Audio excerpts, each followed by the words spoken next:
Welcome everybody. It is Alyshia here again. So if you are viewing this second part to the webinar series, then you had decided to pick direct action as your method. Congratulations. Or you're just interested in learning more about direct action and what it can look like. So I'm really excited to share this PowerPoint with you. Like I said, I have done a lot of community organizing work, but I've also directly been involved with a lot of direct action initiatives in Arizona. Again, APCA's information is accessible to you on the screen if you'd like to reach out to the team directly. But we'll go ahead and get started and show you a little bit about what direct action looks like in the history of it, okay? Excuse me. Okay, there we go. Sorry, little technical difficulties. So first, we're going to kind of just describe what direct action is, what's the definition, what's the social definition, and then we'll go ahead and watch this quick video on what direct action can look like, right? So the definition is the use of strikes, demonstrations, or other public forms of protest rather than negotiation to achieve one's demands. So these definitions should look very similar to the first definition that you saw in the identity webinar. And so again, bringing that over to the social justice definition, it's to obstruct political agents or organizations from performing some practice to which the activists or people in the demonstration object to, right? So let's go ahead and watch this video and give you some more context. What is direct action? There are a lot of ways to participate in democracy. Voting, contacting your representatives, running for office, taking legal action, and lobbying, which as it turns out is not always an evil thing. But what happens when those methods aren't enough? When injustice remains despite our best efforts? Direct action time. Direct action can be anything that brings a hidden problem out into the open. It can be one person standing on a street corner with a sign, hundreds of thousands of people marching in the streets, or trained protesters locking themselves to a building, and everything in between. But what does it do? I'm glad you asked. Protest interrupts ordinary life. It focuses a spotlight on something that's been treated as normal and fine, like racial segregation or environmental destruction or the denial of health care, and shows that it is definitely not normal and not okay. If you look at American history, you'll see that change has often happened when people were willing to be bold, to step outside their comfort zones, and to take actions they might never have dared take before. At its best, direct action creates a crisis that is impossible to ignore, forces those in power to respond.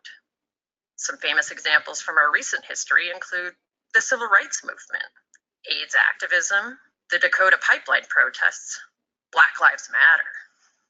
In all these cases, positive change only came when people were willing to take risks and use their voices and bodies to challenge the status quo. When normal avenues of democratic participation aren't working, direct action does the job. Right now, when we're being asked to treat threats to our democracy and our very lives as normal and unremarkable, direct action is more important than ever. In this dangerous time, these nonviolent tools are our best hope for the continued march towards true justice for all. Part of the power of direct action is not just that it changes the world, it also changes you. Awesome. Okay, so I love that video because it just kind of shows, you know, in a better, quick form what direct action can look like, right?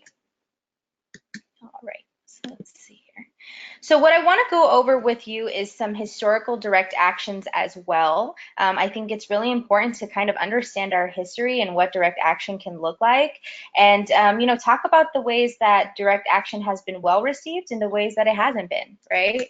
So one of obviously the most important and profound and well-known direct actions is the Boston Tea Party. That was the beginning of our country. It was one of the first acts of outrage and direct action by the 13 colonies to show their protest to British rule. So that happened on December 16, 1773. Basically what happened, it was a political protest that occurred at Griffin's Wharf in Boston, Massachusetts. They dumped 342 chests of British tea into the harbor.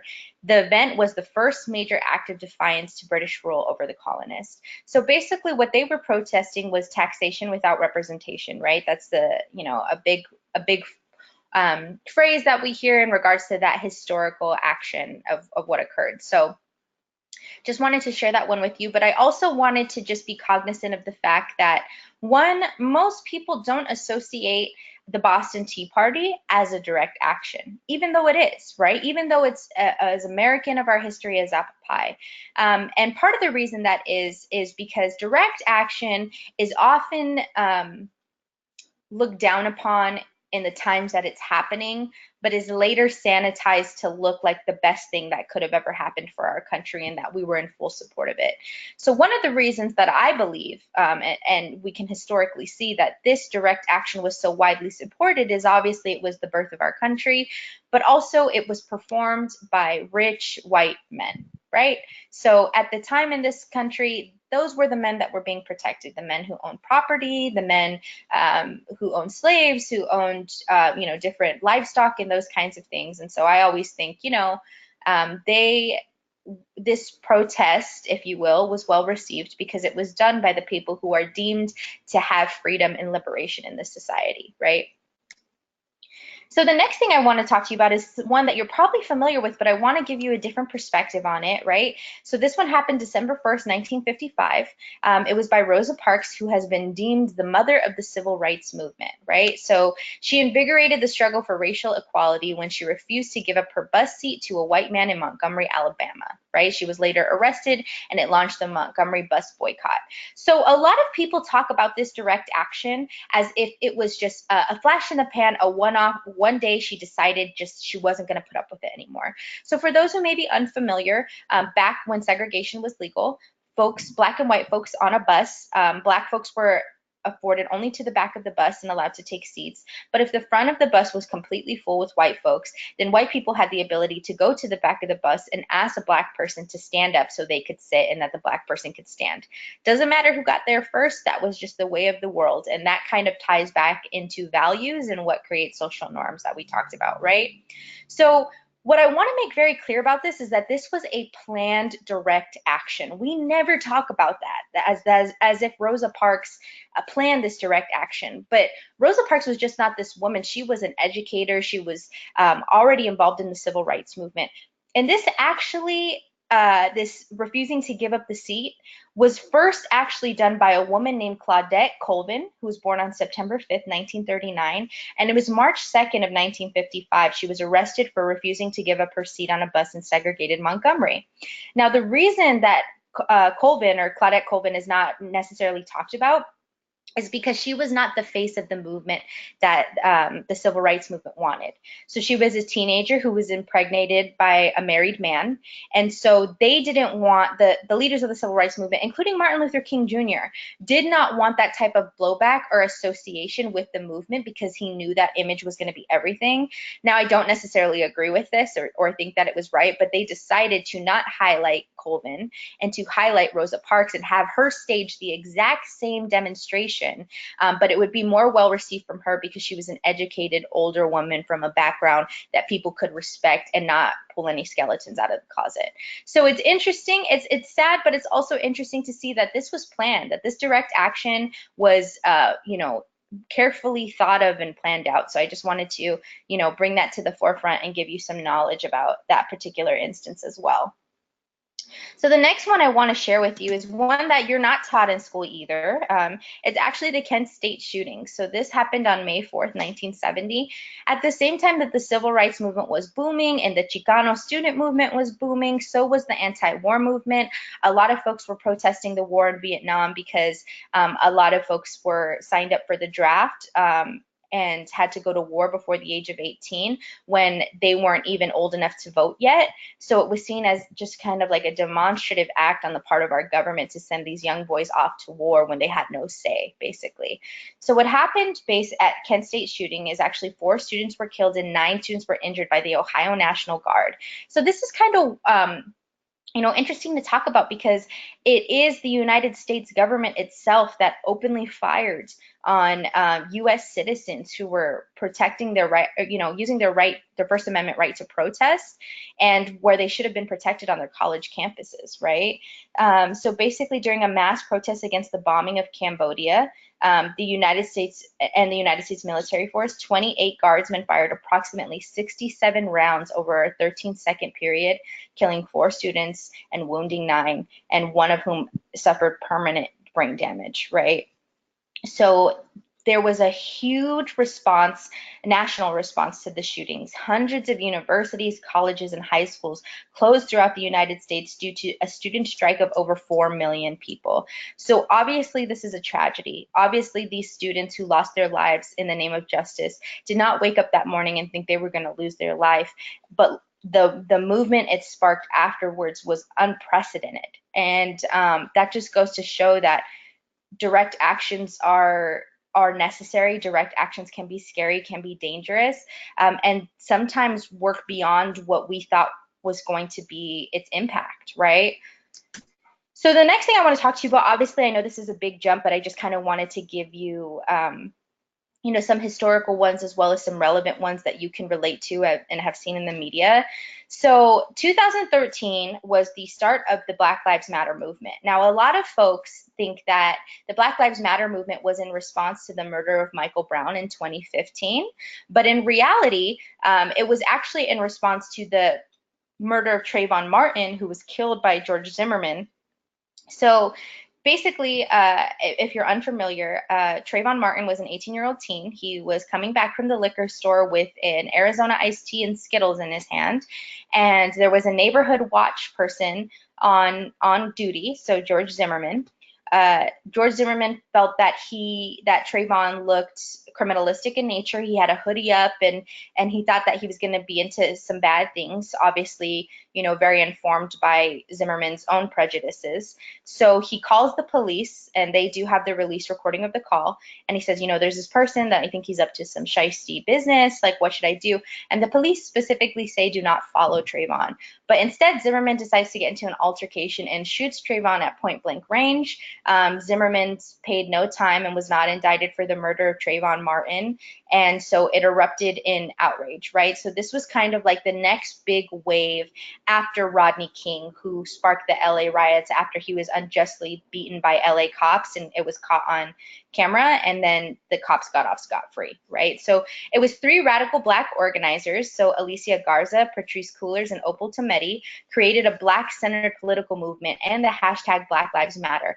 Obviously, we've seen these protests erupt around the nation and even internationally. And so it's important to kind of know the background and understand that 3 women just started this movement and were like, we're going to do something about this, right? So the last one that I kind of want to talk about is the March for Our Lives campaign, which is obviously protesting gun violence in the nation right now.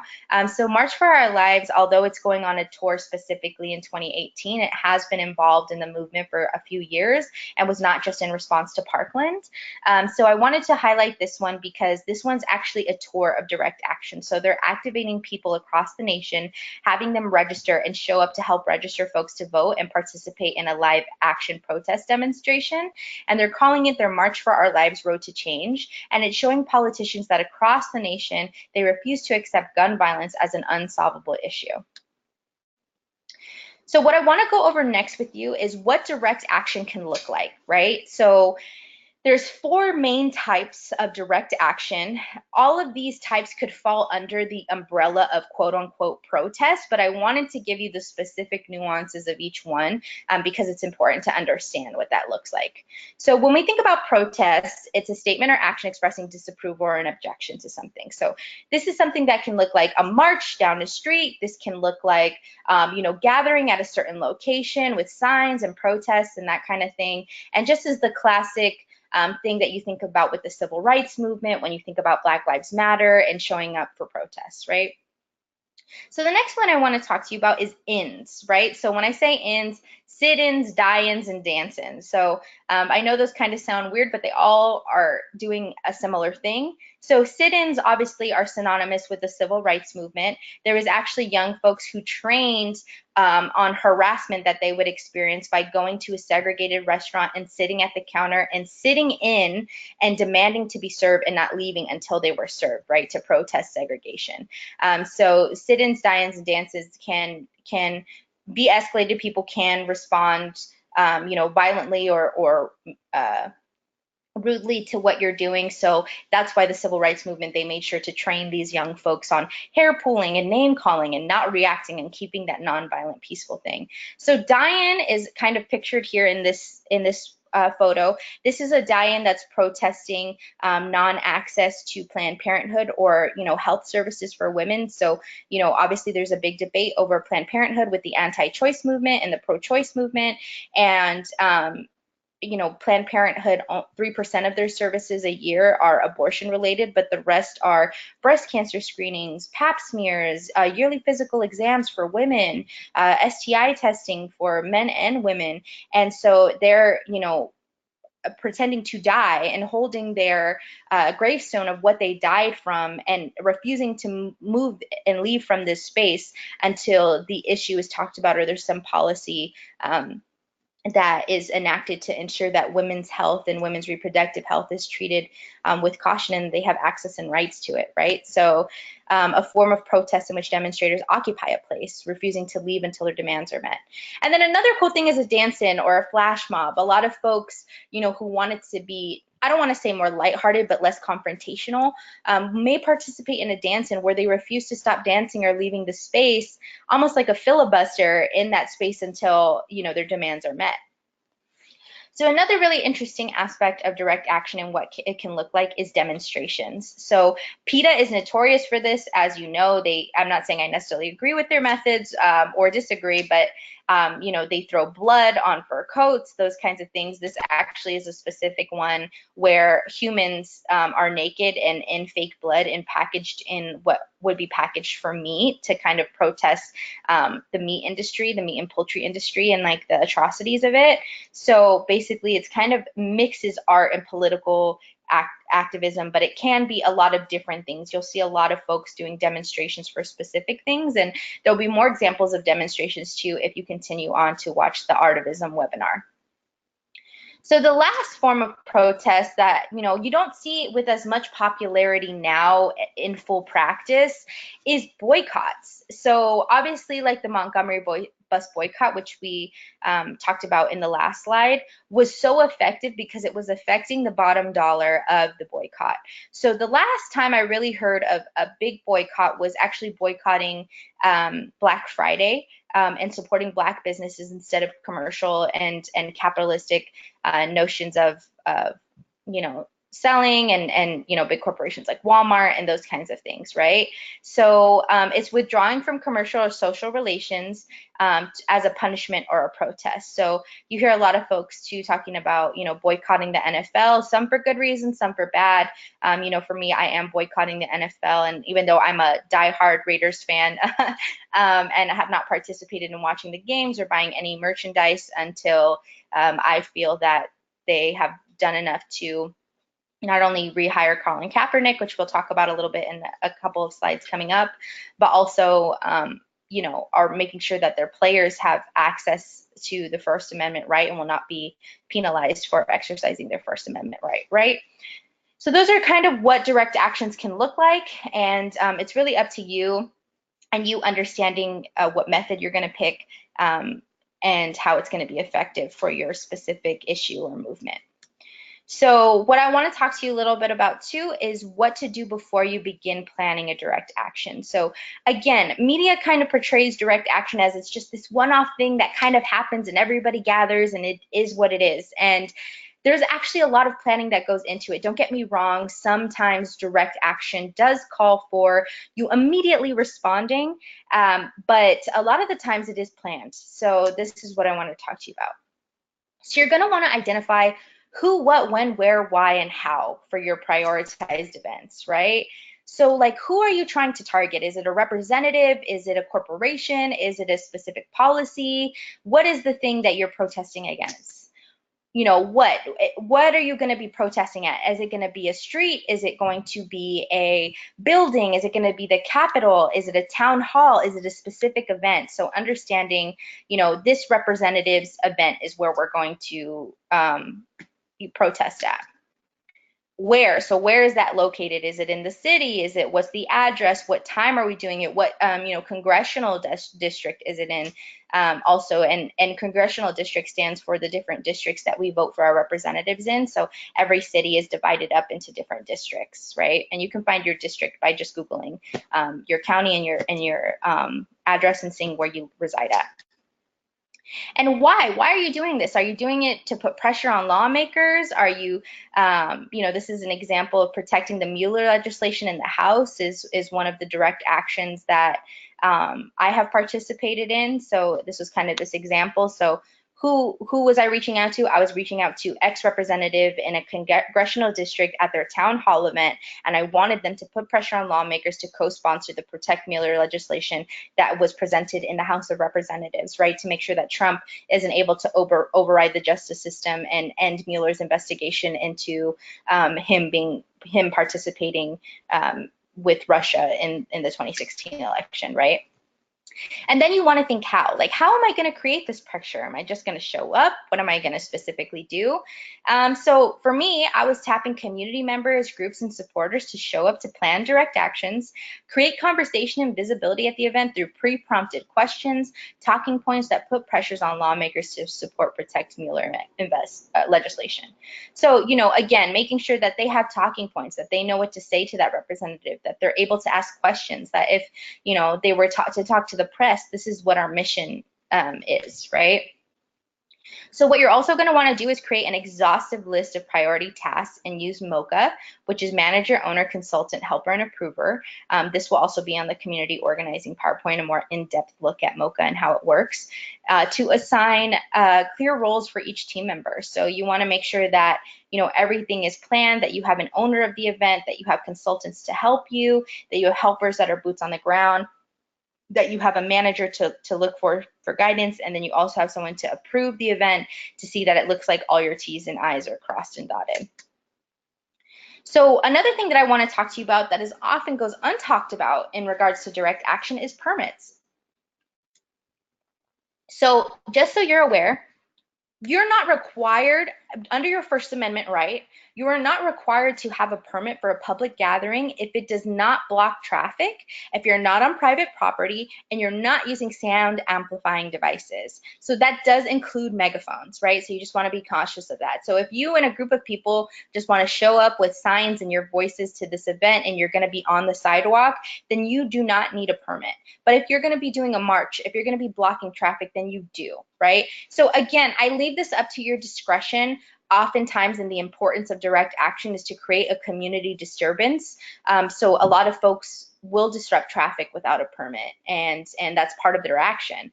But if you are looking more so to make sure that this event is known and that the folks that you're inviting are going to be safe at the event, then I recommend you getting a permit if you are going to be blocking traffic on private property or using sound amplifying devices.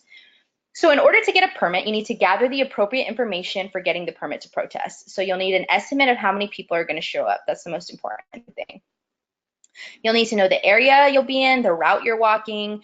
You'll need a time frame, and most jurisdictions will already have this established, right? So you'll be able to look up what the route is, what the flow of traffic is, what's the time frame that you're going to be doing the direct action or protest.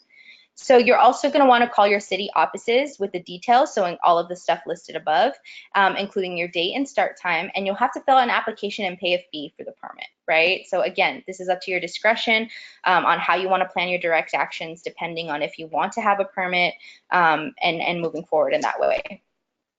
So you want to inform those involved in the protest of the city ordinances and laws surrounding a demonstration. So if you're going the permit route, then you are responsible for every attendee that comes to the event. So you want to make sure that they know the rules, right? You don't want to be responsible for them acting out, although things do happen. So make sure that they are aware of what the city ordinances are. Most people do not allow you to block traffic unless it's pre-approved, doorways or other areas that interrupt business or the general flow of public moving around your city. And then, as always, you want to carry a copy of your permit on the day of the protest. It does not matter if you have it, if you don't have it with you. So if you call the city the day before to ask about any last minute changes or requirements, I would do that also, just to make sure that you're in full compliance. Then you'll have your permit on you. You'll have the person that you talk to about full compliance. So if you're stopped by police officers or, said, you can't be here, you have a permit saying that you can be and you're protected. Okay, so the next thing that I want to talk to you about is getting the message out about your direct action, right? So media coverage. Media coverage is so important, especially in this day and age of social media and making sure that, we're getting enough clicks and likes on our stuff to create a conversation. Messaging is very important, right? So you're going to want to do messaging, you're going to want to do outreach, and then you're going to have some things to consider. So messaging, you want to compose and send out a press release. So who, what, when, where, and why. Press releases are usually not more than a page, or they're also called a communique or talking points. So you're going to say why you're out there, why you're doing the thing. This should be accessible to all the folks that you feel will have contact with the press, and also to the press itself. So it's important to elect spokespersons to represent your event to the press. So whether you're having multiple events across the state or across the nation, you want specific people who you can identify that can go to the press, that will know your exact mission and talking points, because imagery is everything. Imagery is, and and the sound bites that people leave with or that people use in their videos are going to be critical and important to you getting your message across, right? So just compose sound bites that your person can repeat. For outreach, you're going to want to invite corporate or independent reporters to the action. So corporate being like New York Times, independent being smaller businesses, or maybe like a Zine or a local paper that really works on its own dime.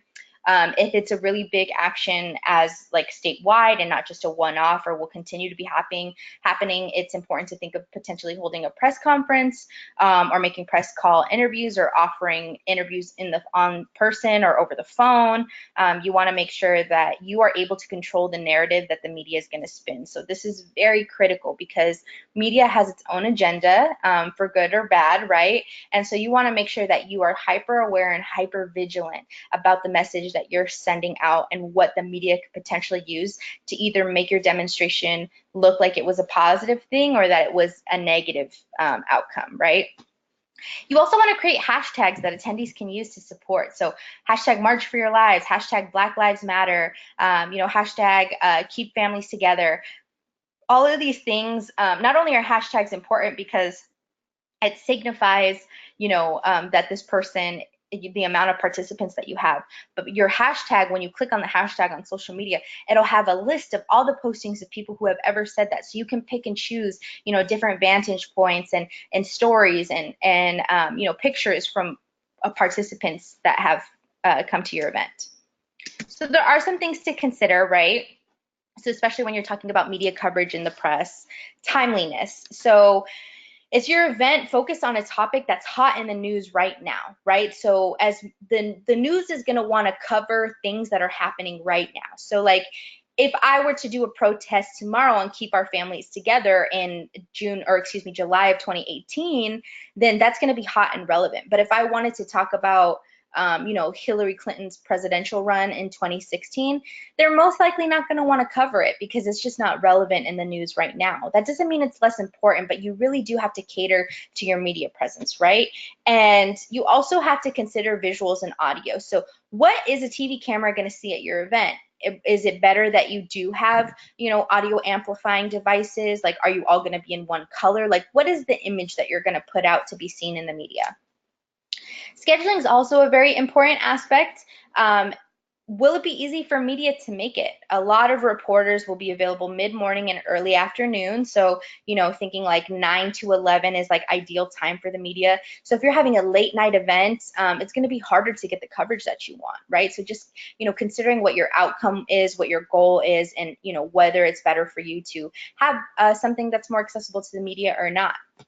And then you also want to think, are you competing with any big local events on the calendar? Are you having a demonstration on July 4th when everybody's going to be, watching fireworks or with their families? So it's important to plan it around ideas and days where it would be accessible to folks and it's not necessarily competing with any other big event. So the next thing I want to talk to you about is identifying hosts, marshals, and legal help, right? So power mapping is critical to finding the right people and community groups to participate with you, right? So you want to power map community groups who have participated in previous direct actions to act as events and hosts and support the day of action. So this is where power mapping is basically where you find all of your resources and your affinity groups to be able to partner with them to move forward with the direct action. Now, marshals / hosts act as safety personnel. First aid, water stations, keep the path, right? So basically, those are people that you have specifically identified and given them the rule of they're the person that someone's going to come to if they need help with first aid. They're going to help man water stations if you're going on a march. They're going to make sure that people stay on the path of the protest and don't, go in a different direction, especially if you have a permit for only one area. So if you're having actions at multiple locations, it's important to appoint hosts that are in charge of every event and make sure that the hosts are aware of their safety plan, which is what we're going to go over in a few slides. So hosts of the event are usually separate from the marshals. Marshals are people who can move and navigate throughout the event and make sure that everything's kosher and happening the way it's supposed to. And then hosts are the people who are actually like the point of contact for the event and helping you run it. Now, as we all hope that all direct actions are nonviolent and everybody goes home safe and in one piece, with civil disobedience or protest, there's always a potential for arrest, right? So it's really important to identify pro bono lawyers who would be willing to work on behalf of your participants for no charge, right? So I did include a link of pro bono legal resources that you're welcome to click on. As stated previously, you should have access to this PowerPoint in full as well without my voice, where you can click on the links in the videos and have access to those. But, make sure that you do have access to those legal resources so that if people are detained, they do have, some backup. So another big aspect of direct action planning is recruiting participants. So rapid response outreach, social media, and basic outreach. So rapid response, what we mean by that is alerts about the days by sending like recruitment blast emails or asking for attendance through text apps like Hustle. So like rapid response email algorithms and apps like Hustle basically take one message that you have and blast it to a bunch of constituents or people who are in your demographic that you'd like to reach out. So if I'm talking about a young woman's reproductive health on Hustle, I might want to blast everyone in the area who's a woman from the age of 18 to 25, right? And so it'll blast your message and ask if they're willing to participate and come to your event. Social media. So you want to create a large presence on social media. Create a Facebook event, social media emergency plan, graphics, call to action images that people can also print out, Facebook profile frames, even people who can't participate in the protest or be accessible to it, they still like to show support on social media. So, March for Our Lives had a frame, Keep Our Families Together has a frame. And what I mean by frame is it's the little picture that you put over your profile picture to show you support something. And again, use your hashtags on Twitter, created in the communique. You want to make sure that everyone on social media is using the same hashtags, so all the posts will be in one space that you can review later.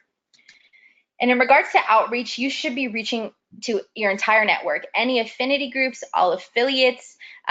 There's the Move On network also, so you can actually go on to moveon.org and say that you're going to have a direct action and sign up with Move On. And if they want to participate in your direct action and give you support, they'll give you resources to do so. So that's something that I would check out also. And then you also want to create printable materials for the attendees. So a lot of folks like to have signs or masks or different things that they can show that they're there to support. So creating a digital online that people can print off in their own home and is printer friendly is also a great way to outreach. Now, I know that was a lot of text heavy stuff, so I just kind of wanted to talk to you a little bit about, some more direct actions and what they kind of look like, right? So, Occupy Wall Street, a lot of I was in high school at the time that this happened. It actually happened on September 17th in 2011, but went on for quite some time. So basically, it was a protest movement in Zuccotti Park in New York's Wall Street Financial District, which received global attention, right? I feel like this was like the first big boom of direct action movement that wasn't specific to like a racial group. It was, in modern, within the last 20 years or so. So you had folks from all different racial backgrounds or cultural backgrounds, coming together to protest the greed on Wall Street, right? So this was a really big movement, I would say, for the 2000s and moving forward. And again, it was to protest economic inequality, greed, and corruption, and the perceived influence of corporations on government. So this is, again, like when we really woke up to the fact that corporations are a monopoly on a lot of government practices. And though we are the 99% and the 1%, rhetoric and jargon came from this movement. So I also wanted to talk to you about this. This woman is actually unnamed. I don't know if it's for her protection or what, but she was part of a Black Lives Matter protest. And these cops were lined up in their riot gear, and it was also obviously looked like it was going to escalate. So she walked forward very peacefully to offer them flowers as a peace movement or a peace offering. And they, obviously you can see in this photo, they did not think that she was coming peacefully and that, that there was some potential danger. So it just kind of shows the dynamic of how police interact in direct demonstrations and direct action instances, right? And to be cognizant of that. And then the next one I want to talk to you about is also really historic. It's actually the 1968 Olympics Black Power Salute. So basically what happened is gold medalist Tommie Smith and bronze medalist John Carlos, so Tommie Smith and John Carlos, did a political demonstration at the 1968 Olympics in Mexico City. It was on October 16th, 1968. And basically what happened is as the American national anthem, the Star Spangled Banner played, each athlete raised their fists. And, obviously the Black Power movement and Black Panther movement was at its height at this time. So it was seen as a Black Power fist. They say it's a human rights fist, but regardless, it did represent the Black Panthers and the Black Power movement and equity for Black folks. What a lot of folks don't know, actually, is that Peter Norman, who is an Austrian silver medalist right at the front, this guy right here, he actually wrote, they all wore human rights patches on their tracksuits, and he was in full support of these two exercising their First Amendment right. But these people were, stripped of their medals, and they were really not well received after this action. So the next person I want to talk to you about is Colin Kaepernick. So obviously, Donald Trump did bring his protest back to the forefront, but it's actually been happening since before 2016. So basically, Kaepernick decided to initially sit for the national anthem when the myriad of police atrocities were happening against Black folks. And then a military personnel reached out to him and explained that sitting is disrespectful, and I understand your movement and why you're doing it, so why don't you take a knee instead? Because taking a knee, if any of you have played sports, when someone's injured, you also take a knee. It's a sign of respect. It's a sign of showing that someone is injured or in pain or in hurt and something's not right, so I'm going to take a knee to signify that. So that's where taking a knee happened. And he had been doing it at every single game, right? And so all of a sudden it created a huge firestorm of rhetoric about how it's, anti-military, anti-United States, anti the Star Spangled Banner, when it was really never about that at all. What it really was saying, hey, I am not going to stand for this national anthem because this national anthem is supposed to be a sounding board for all Americans. And right now, Black Americans are specifically being attacked by the government and having undue violence against them. And I refuse to stand for that as a Black man in America. So, Kaepernick has been demonized left and right. He has been on multiple think tanks and think pieces about his movement and whether it's the right way to protest. And so what I will say to you is this, and why I wanted to, conclude the picture set on Kaepernick, is that people will have a lot of opinions on the right way to protest. And really, there is no right way to protest. There is, and even when you do what is socially acceptable, it's nonviolent, it's non-disruptive, you know, you're having a clear point across and plan for it and all of that stuff and legally allowed to be there, people are not going to accept your direct action well. So it takes a special type of person to participate and plan these things, because you know most likely that at least at the very time that it's happening, it's not going to be received well. Now, Kaepernick has not just taken a knee. He has started a Know Your Rights campaign. He has put millions of dollars into urban youth and young Black folks knowing their rights and getting educated. He has given money to Black Lives Matter movements, and he continues to participate with this community and really has put his money where his mouth is. His protest was silent. His protest was nonviolent. And so in all the ways that it should be done, his protest was done properly, yet it was still not received well. And so that kind of goes to show you that there is a specific stigma around direct action, and its effectiveness and its necessity, and it's up to us to continue to use these direct actions which have historically changed our society, despite what popular media or popular opinion is about direct action. So next I want to go over a safety plan with you, right? So these cards right here are actually cards that you can print out. One half is in Spanish, one is in English, and then there's a one full English one. But it talks about knowing your rights if you're detained by immigration or by the police. You can hand this card to this official and actually say that you're choosing to remain silent until you have legal representation, and that they're not allowed to coerce you into saying anything. So the first thing I want to talk about in regards to safety plan whenever you're doing a direct action is what to bring, right? So you want to bring water, you want to bring a Sharpie, and I'll explain why in a second. You want your cell phone, identification if you were to get stopped by the police, a bandana to hide your identity if you don't want to be in photos. Milk is actually used to pour into eyes when there has been tear gas that's been released to kind of alleviate the burning. You want a portable phone charger, first aid kit, and a Know Your Rights card like the one on the right. So what to wear? Glasses. So if you're a contact wearer, do not wear contacts to a direct action. Wear your glasses, because if you were to, for any reason, get tear gassed, the tear gas can make your contact adhere to your eye and cause blindness, right? So it's very important that if you are a contact wearer to wear glasses, and make sure all your participants know that. A bandana, because one, it could be hot, you can use it for sweat, but also a lot of people like to tie it around their face to avoid in case tear gas is released, but also to hide their identity. So if you work in like a very corporate environment, or you work in an environment where you don't want people to know that you're necessarily participating in this because it wouldn't be well received, it's a good way to kind of cover up most of your face so that no one knows who you are.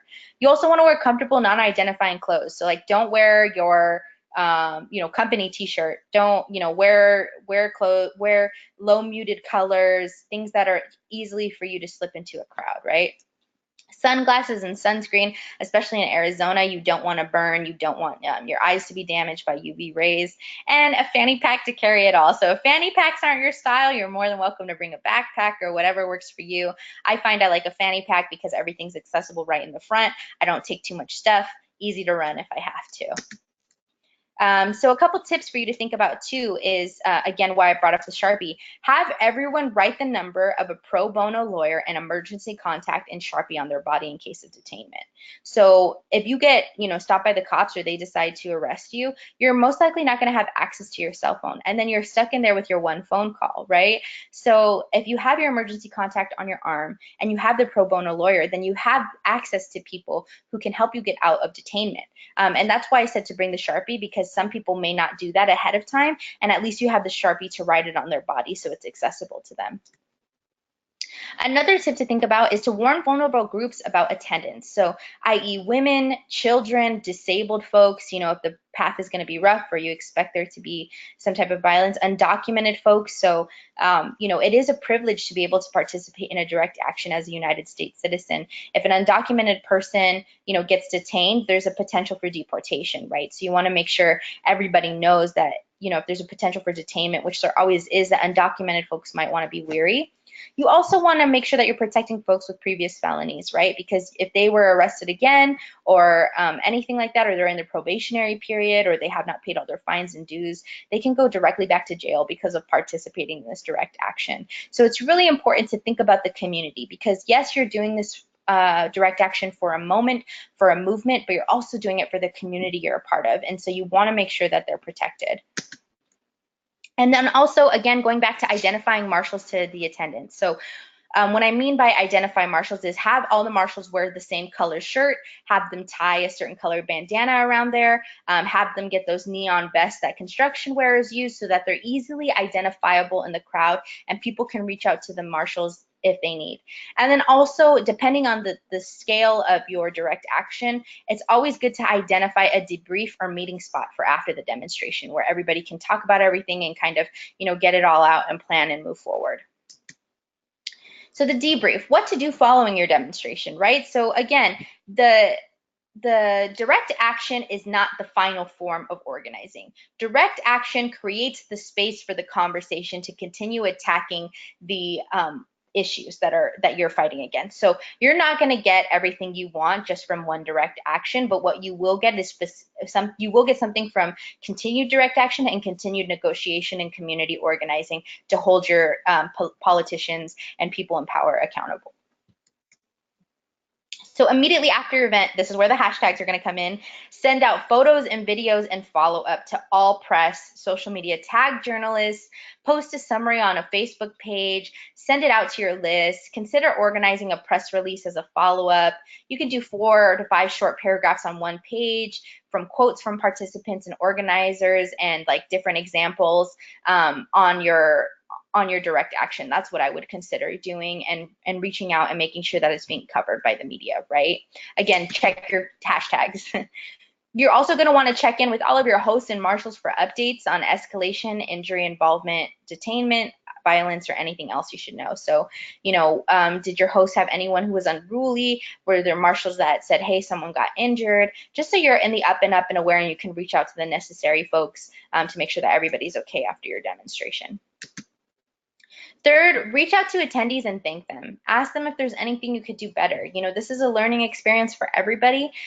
So, making sure that everybody who participated knows that their input is valuable and that, you do value how their experience is and how it moves forward. And ask if you can contact them for future demonstrations. So what now? Basically, you're supposed to maintain pressure on your power systems, right? So create an action plan. What are your next steps? Are you going to have another direct action? Are you going to have a community meeting or a town hall? Are you going to do things to make sure you continue to put pressure on those systems? And when you do decide whatever that looks like, if you haven't decided before the plan, send a follow-up to the attendees about how they can stay involved in that way also.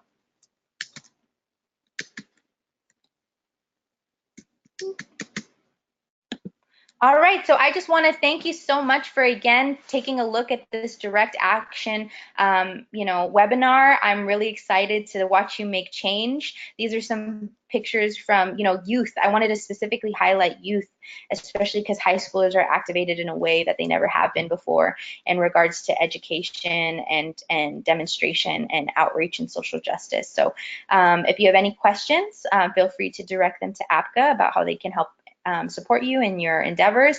And again, you should have access to this PowerPoint in full so that you will be able to kind of look at everything without my voice in the background. So again, thank you so much, and we look forward to watching you make some change, okay?